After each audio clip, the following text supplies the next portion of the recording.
안녕하십니까. 안녕하십니까. 오늘 기분이 굉장히 좋아 보이시네요. 컨디션이 네. 좋아 보이세요. 그래서 기분이 너무 좋습니다. 왜요? 하기야 뭐 네. 학교를 가십니까? 방학이고 예. 그다음에 뭐 휴가 겸 예. 뭐 그쵸. 힐링도 하시고 좋죠. 뭐. 우리 교수들도요. 예. 학기 중에는 가르치느라 예. 또 연구하느라 예. 할 일이 많지만 약간 쉬는 게 방학 동안에 좀 쉽니다. 아유, 사기업에 와서 한번 일을 한번 해보셔야지 이제 그게 공감을 얼마나 할 좋은 수 직업인지. 그래도요. 예. 이게 노는 사람이 있어야 경기가 살아나는 거라니까. 경기가 살아나나요? 그렇죠. 자꾸 저 소비를 해줘야 된다니까 지금요. 네, 저희는 하지만 놀 시간이 없네요. 좋은 이야기를 하시네요. 아니 일만 한다고 해서 경기가 좋아지는 게 아니고 놀기도 해야 경기가 좋아지는 아니 거예요. 뭐 틀린 말은 전혀 아닙니다. 그렇죠? 예. 네. 맞습니다. 저희처럼 뭐 정말 축제하고 일했을 때 예.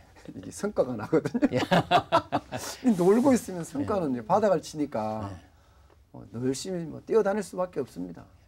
근데 가장 문제가 그쵸 보면 저희들도 규제가 많잖아요. 그렇죠. 방송도 규제가 되게 많거든요. 그러다 보니까 할 수 있는 게 좀 많이 제약이 있어요. 그렇습니다. 뭐 예를 들어서 제약 광고는 못 하잖아요. 네. 예. 경매 프로그램 이런 것도 만들고 싶은데 못 만들게 합니다. 예. 예, 사행성 조작 뭐 이런 것 때문에 네. 많아요. 방송 쪽에서. 우리 사회에 보면요. 예.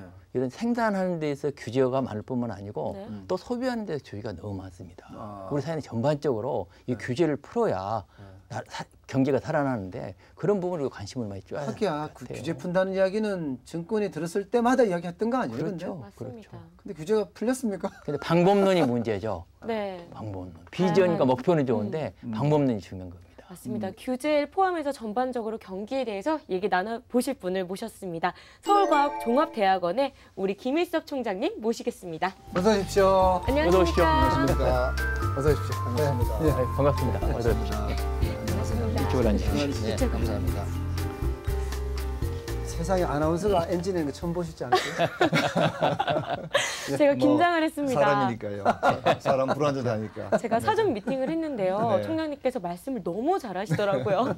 제가 귀에 약간 눌린 게 아닌가라는 생각이 드네요. 네. 요새 근황은 좀 어떠세요, 총장님? 총장 온 지 이제 뭐 2년이 조금 안 됐는데, 네.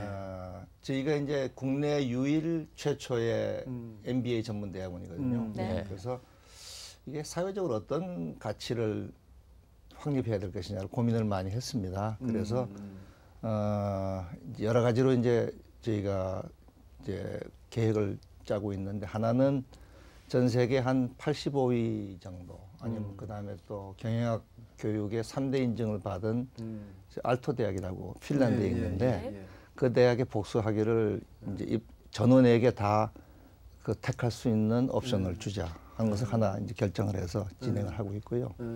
또 하나는 그것만 가지고는 안 된다. 기업이 필요로 하는 실제 필요로 하는 전공 과목, 전공에 대한 훈련을 시키자. 그래서 이제 지금까지 하지 않던 전공을 6개를 추가해가지고 전공을 선택할 수 있도록 또 했습니다.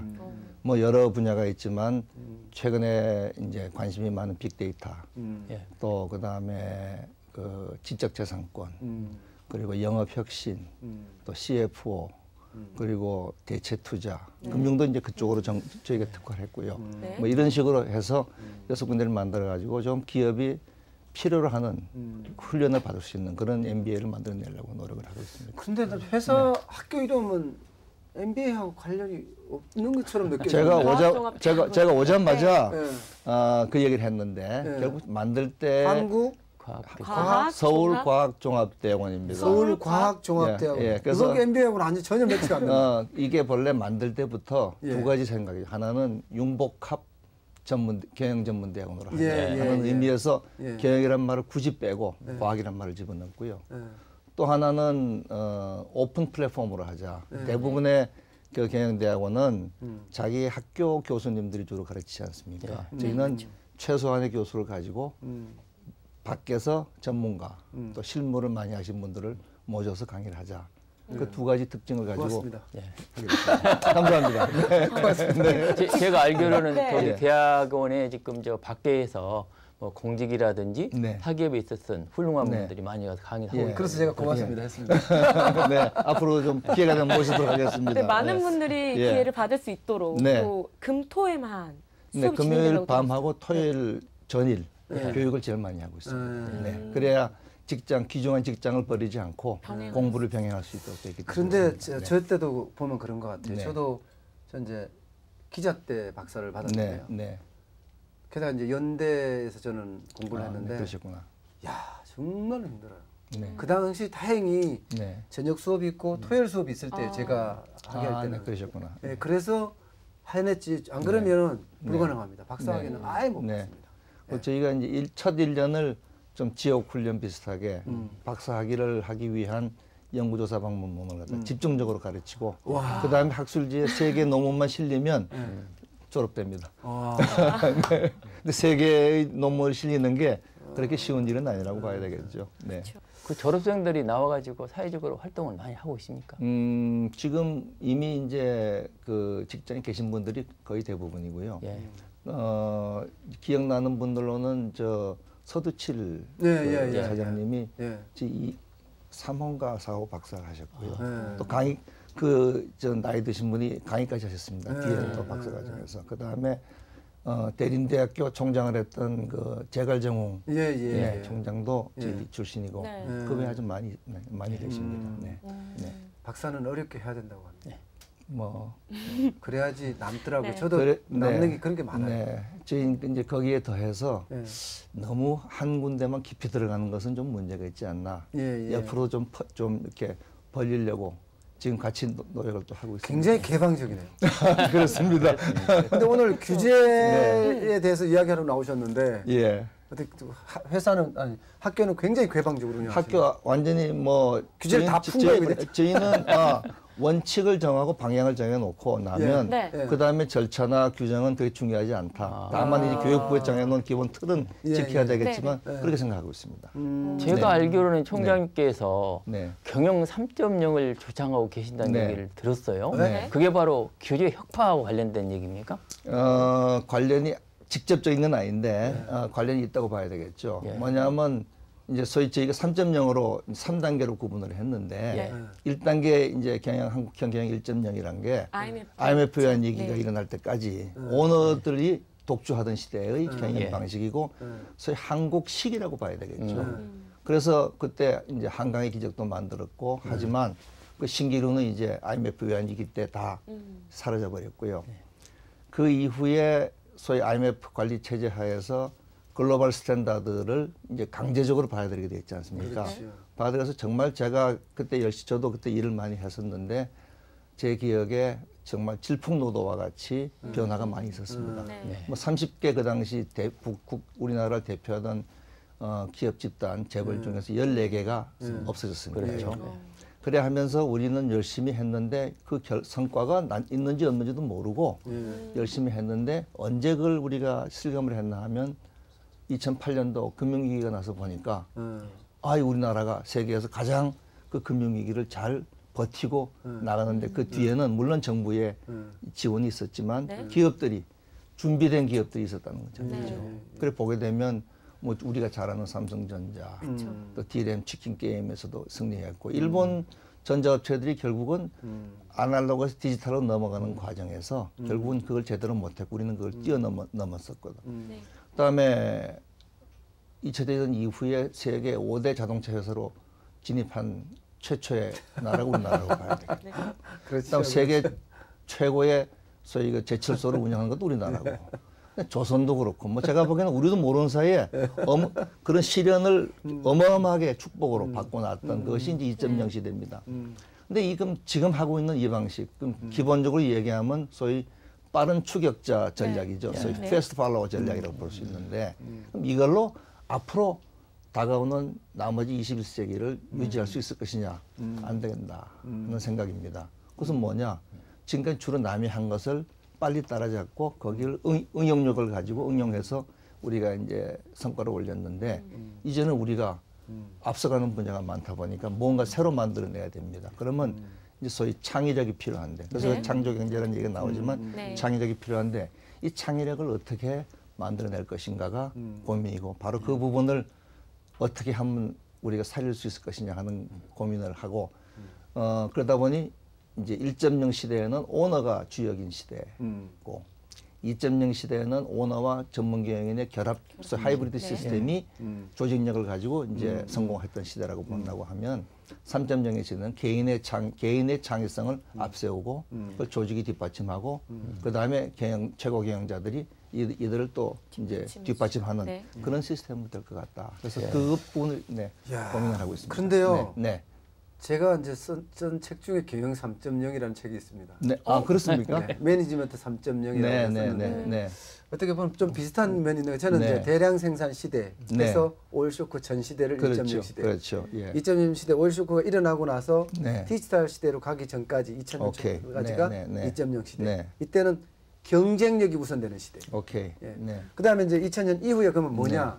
지금 말씀하시는 거는 창의력, 개인의 창의력이 우선된 시대. 저는 이제 고객 가치를 실현시켜주는 시대. 저는 이렇게 잡았거든요. 왜 그렇게 잡았나 하면 아이폰을 사기 위해서 이틀씩 30 밤을 새요. 그렇죠. 그거 비싸거든요. 그런데도 아깝다 생각 안 하거든요. 그렇죠. 그걸 하나 가졌다는 것 자체만으로 막 만세 부르며 나오는 걸 가졌다고 샀다 이거지. 비싸게 줬는데 그런 가치가 창조되면 제가 봐서는 좋지 않을까. 죄송합니다. 저도 두 분이 경영 3.0 시대를 진짜 말씀을 잘하셨는데 저는 거기다 한 가지 덧붙이고 싶은 게요. 이제 경영도 기업 차원을 넘어서 사회 전반으로 연결된 구조로 이루어지고 있거든요. 맞습니다. 크게 보면 그래서 사회 전체가 역동도로 돌아갈 수 있는 이런 자유로운 시스템이 중요한 것 같아요. 자유로운 시스템. 그러니까 이제 말씀하신 것 같이 기업의 역할이 옛날에는 기업의 주주 여러 가지로 나오다 결국 이제 기업 주주의 이익이 가장 중요하다고 하다가 지금은 그렇지 않다. 기업이 사회의 하나의 서브 시스템이니까 기업의 사회적 역할이 중요하다. 그래서 4.0 시대에 5.0으로 넘어가고 있는 중이니까 중요한데 근데 기업도 보면 사람으로 기업이 무기체가 아니라 사람들로 구성된 유기체라고 봐야 될 거거든요. 그러니까 사람하고 비슷한 것 같아요.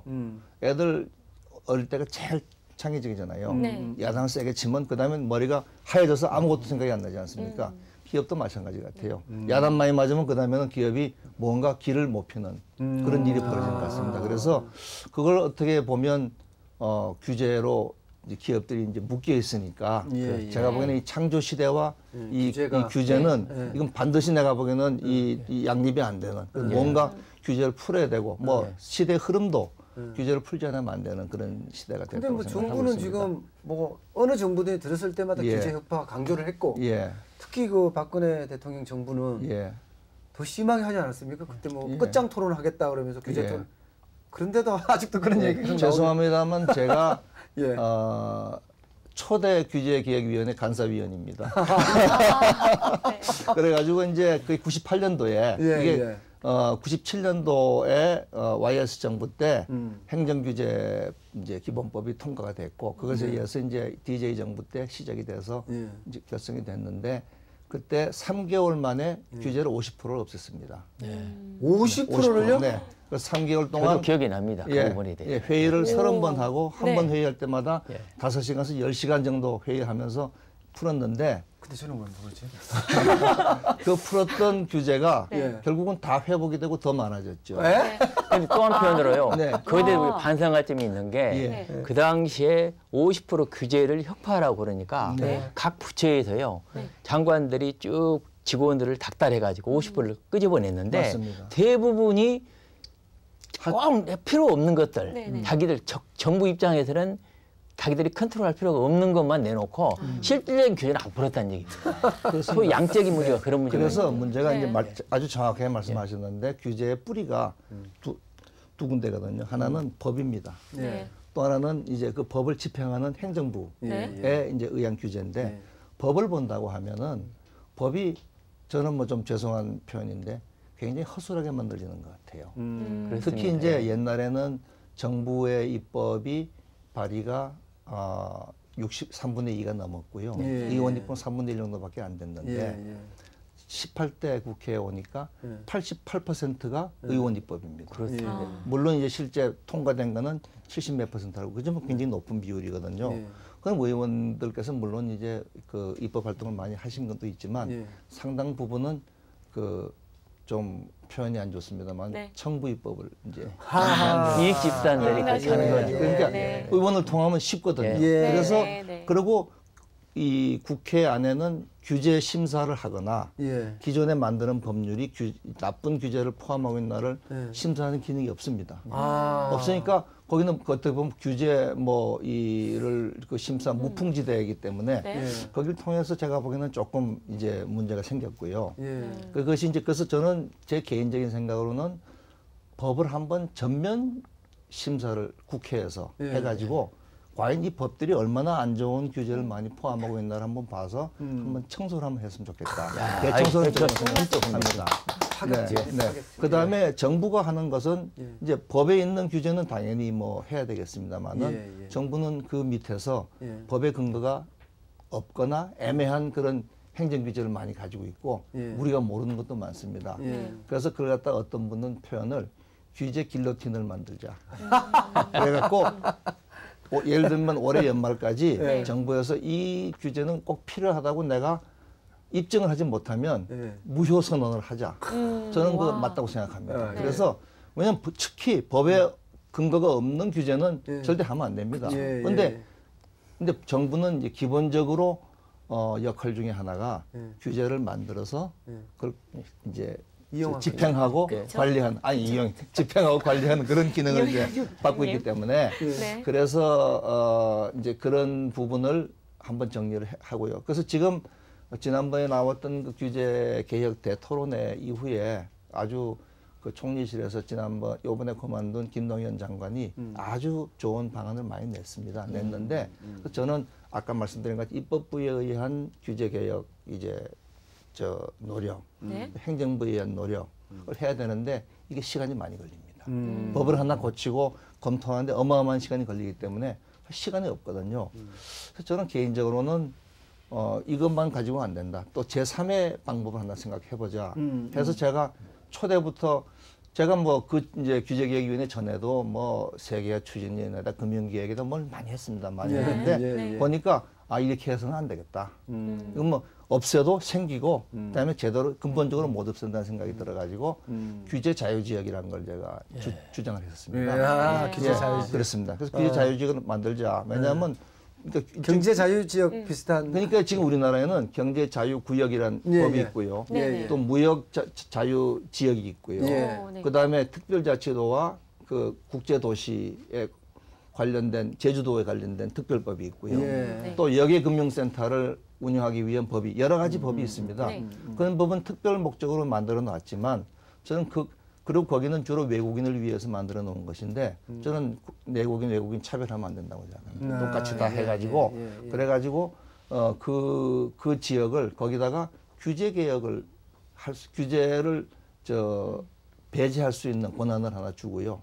그다음에 그 권한을 그 발의를 지자체가 할 수 있도록 했으면 좋겠습니다. 그러면 지자체가 우리에서 균형 발전이 굉장히 중요한데 지자체가 규제 개혁을 하나의 마케팅 상품으로 해서 기업들을 유치하고 투자 유치할 수 있는 것을 하면 좋겠다. 그다음에 우리가 지금 벤처니 그다음에 기업 활성화를 얘기하고 있는데 우선 규제가 없이 좀 자유로운 분위기에 가서 젊은 사람들 풀어놓으면 저는 거기서 뭔가 일이 벌어진다고 생각합니다. 다만 이제 두 가지. 하나는 기본적인 그 질서를 지킬 수 있는 부분들은 분명하게 이제 선을 그어야 될 것이고 또 하나는 하다 보면 부작용이 생깁니다. 근데 부작용을 참지 않으면 절대 그 다음 단계로 못 넘어갑니다. 그건 참을성이 하나 필요하다. 그런 의미에서 그렇게 해가지고 하다 보면 이것이 전체적으로 이제 경쟁이 규제 완화 혹은 폐지가 경쟁이 되고요. 지자체별로 이것이 일정 수준에 올라가면 소위 티핑 포인트가 되면 전국적으로 규제 빅뱅이 일어날 수 있는 하나의 준비가 될 수 있을 것이다. 그렇게 해서 그 방법도 같이 하면서 아까 말씀드렸던 입법부에 의한 규제 개혁 혹은 철폐 아니면 이 행정부에 의한 또 규제 개혁 이 세 가지 방법을 동시에 추구해서 한 5년에서 10년 노력을 하면 되지 않을까 생각을 합니다. 그건 굉장히 긴 프로세스이기 때문에 절대 어떤 특정 정권이나 또 어떤 대통령이 자기 의지로 못합니다. 뭐 몇 가지는 풀 수 있지만 곧 메꿔지고 사고 한번 터지면 곧 또 사고 한번 터지면 어마어마하게 또 많은 규제가 양산되어 버립니다. 그건 뭐 지금까지 역사고 앞으로도 그럴 것으로 좀 생각을 하고 있습니다. 근데 그 공무원 오래 하셨잖아요.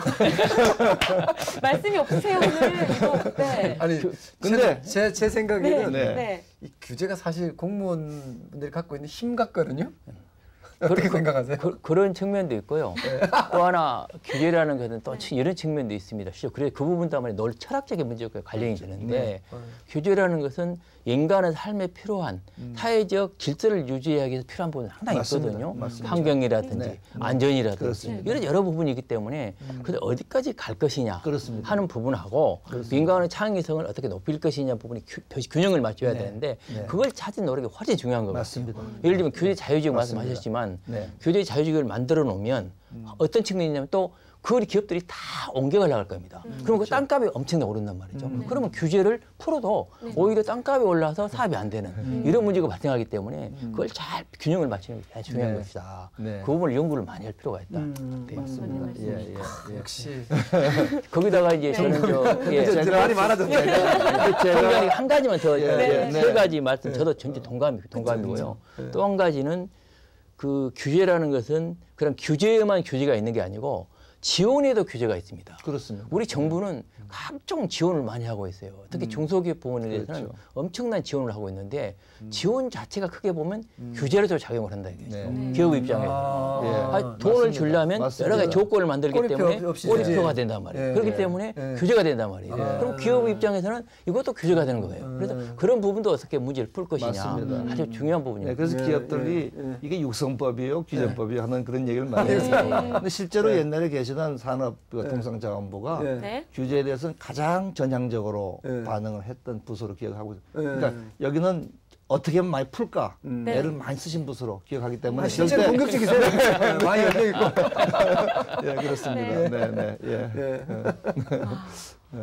그런데 저는 이제 실질적으로 총장님 강하게 말씀 좀 드리고 싶은 규제 전문가시기 때문에 규제라는 것은 어찌 보면 이렇게 시스템을 푼다는 것이 국가 개조 노력이 어렵거든요.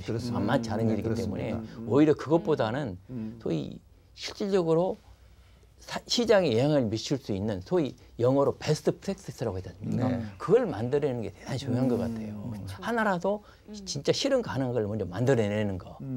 그게 참 중요한 것 같아요. 그런 부분들이 다 어려운 부분들인 것 같아요. 그러니까 이 덩어리 규제라든지, 그러니까 예를 들면 뭐 서비스업에 관련된 규제, 이건 이해관계자들이 첨예하게 붙어 있으니까 잘 해결이 안 되죠. 수도권 규제, 그렇죠. 그다음에 이제 가격 규제 같은 거. 사실 뭐 세월호 사건도 그 중요한 이유 중에 하나가 연안 여객선의 운임을 너무 정부가 개입해서 싸게 책정해놨기 때문에 그것 원인 중에 하나라고 생각을 할 수 있습니다. 그다음에 또 진입 규제 뭐 이런 것들을 하다 보니까 그런 중요한 규제는 그 이해관계자들끼리의 그 첨예한 대립 때문에 풀기가 힘들어서 그래서 저는 아예 해방구를 만들어 놓고 거기서 조금 부작용이 생기더라도 거기서 젊은 사람들의 에너지를 발산하도록 하자 하는 생각을 해본 겁니다. 그게 이제 베스트 프랙티스 결국 표준 모델을 만들어 놓고 그다음에 또 이제 규제를 이제 계획한다고 하면 사실 비전이 있어야 될 것 같아요. 목표. 그러니까 어떤 정도 아까 말씀하신 수준으로 할 것이냐. 저는 경제 같으면 우리 홍콩에 가서 느끼는 자유도를 느낄 정도면 되지 않을까 생각합니다. 그것은 얼른 듣고요. 그다음에 사회적 규제도 사실 합리적 강화를 해야 됩니다. 이거 사회적 규제 풀어놓으면 말씀하신 것 같이 질서가 망가지고 환경 오염되고 다음 문제가 되겠다는데 그게 지금 이제 과다한 데 문제가 있거든요. 그래서 그런 사회적 규제는 어디 모델을 갈 것이냐, 우리가 뭐 싱가포르 모델을 갈 것이냐, 아니면 또 뭐 어디 유럽의 어느 갈 것이냐 해서 제 보기에는 우리가 지향해야 될 하나의 그 비전을 잘 정리하고 그 밑에서 제가 보기에는 정책을 결정해 나가는 게 필요하지 않을까. 아까 말씀하신 베스트 프랙티스를 글로벌리 한번 찾아가지고 거기서 목표를 정해놓고 그 수준까지 우리가 단계적으로 가면 좋겠다 생각해봤습니다. 야, 이야기를 하다 보니까요. 30분이라는 시간이 그냥 훌쩍 가버려요. 이렇게 시간이 빨리 갈 줄 몰랐는데 너무 말씀을 잘해주셔서. 별 말씀요. 네. 하여튼 말씀 너무너무 잘해주셨고요. 또 출연해 주셔서 고맙습니다. 아이고, 네, 반가웠습니다. 네, 감사합니다. 네.